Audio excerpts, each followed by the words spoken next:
തുറന്നു പറഞ്ഞത് അവരുടെ വിശ്വാസത്തെക്കുറിച്ചാണെന്ന് കർണാടിക് സംഗീതജ്ഞ ഡോക്ടർ സുധാ രഞ്ജിത്ത്. ഉള്ളിലുള്ള സന്തോഷം പ്രകടിപ്പിക്കാൻ ഏതൊരാൾക്കും അവകാശമുണ്ടെന്നും അതാണ് ചിത്ര ചെയ്തതെന്നും സുധാ രഞ്ജിത്ത് ജനം ടിവിയോട് പറഞ്ഞു. വന്ദേ മാതരം വന്ദേ മാതരം സുജലാ സുഫലാ മലയജ ശീതളാ. ഇന്ന് നമ്മളോടൊപ്പം ഉള്ളത് 2018 കോഴിക്കോട് വെച്ച് നടന്ന BJPയുടെ നാഷണൽ മീറ്റിൽ പ്രധാനമന്ത്രി ഉൾപ്പെടെയുള്ള വേദിയിൽ വന്ദേമാതരം പാടിക്കൊണ്ട് സംഗീത മാധുര്യം തീർത്ത കർണാട്ടിക് സംഗീതജ്ഞയും അതുപോലെ തന്നെ ഗ്ലോബൽ ഗുരു കൂടിയായിട്ടുള്ള പ്രശസ്ത ഗായിക ഡോക്ടർ സുധാ രഞ്ജിത്താണ്. അന്നത്തെ ആ ഒരു അനുഭവവും അതുപോലെ തന്നെ ഇപ്പോൾ KS ചിത്രയുമായി ബന്ധപ്പെട്ട വിവാദങ്ങളിലെല്ലാം തന്നെ ഈ ഗായിക നമ്മളോട് പ്രതികരിക്കുന്നുണ്ട്. എന്തായിരുന്നു അന്നത്തെ ആ അനുഭവങ്ങൾ? ആ അനുഭവത്തിന് ഒറ്റ വാക്കിൽ പറയണമെങ്കിൽ അതൊരു അനുഗ്രഹീതമായ നിമിഷം എന്ന് പറയില്ലേ. ഒരു സംഗീതജ്ഞ എന്നുള്ള നിലയ്ക്ക് ഞാൻ വളരെയധികം വില കൽപ്പിക്കുന്ന, അല്ലെങ്കിൽ ഞാൻ അനുഗ്രഹിക്കപ്പെട്ടു എന്ന് ഞാൻ വിശ്വസിക്കുന്ന കുറേ അനുഭവങ്ങളുണ്ട്. അതിലുള്ള ഏറ്റവും മഹത്തരമായിട്ടുള്ള ഒരു അനുഭവമായിരുന്നു അത്. അതായത് ആ ഒരു വേദിയിൽ വന്ദേമാതരം പാടാനായിട്ട് കുറേ അധികം മ്യൂസീഷ്യൻസിനെ അവർ കൺസിഡർ ചെയ്തിട്ടുണ്ടായിരുന്നു, സീനിയർ മ്യൂസീഷ്യൻസിനെ തന്നെ.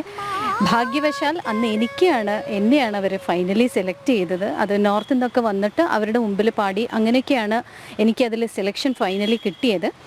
അപ്പം ഞാൻ ഓഫ് കോഴ്സ് വേദിയിൽ പാടി, വന്ദേമാതരം പാടിക്കഴിഞ്ഞപ്പോൾ എനിക്ക് പ്രധാനമന്ത്രി ശ്രീ നരേന്ദ്രമോദിജിയുടെ ബ്ലെസ്സിങ്സ് വാങ്ങിക്കണമെന്ന് എനിക്ക് വളരെയധികം ആഗ്രഹം ഉണ്ടായിരുന്നു. പക്ഷേ എനിക്ക് അറിയില്ലായിരുന്നു പ്രോട്ടോക്കോളൊക്കെ അനുസരിച്ച് അങ്ങോട്ട് പോകാൻ പറ്റുമോ. പക്ഷെ പാടി കഴിഞ്ഞപ്പോഴത്തേക്കും അദ്ദേഹം എന്നെ അങ്ങോട്ട് വിളിച്ചു.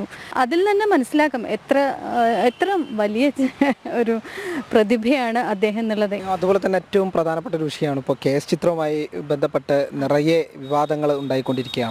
അപ്പോൾ ആ ഒരു വിഷയത്തോടുള്ള പ്രതികരണം എങ്ങനെയാണ്?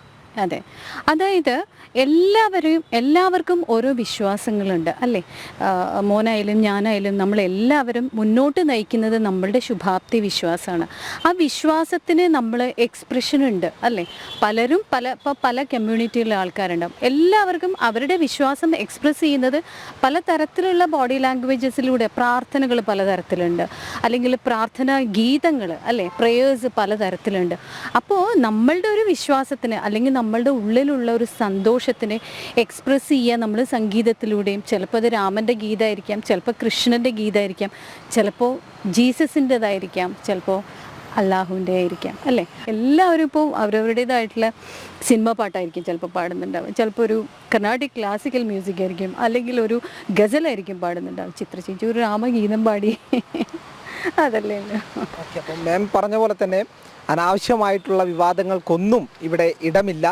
നടക്കാനിരിക്കുന്നത് അനവധി വർഷങ്ങളായിട്ടുള്ള ഒരു സ്വപ്ന സാക്ഷാത്കാരം തന്നെയാണ്. കോഴിക്കോട് നിന്നും പ്രശോഭിനൊപ്പം വി സോണൽ കൃഷ്ണ, ജനം.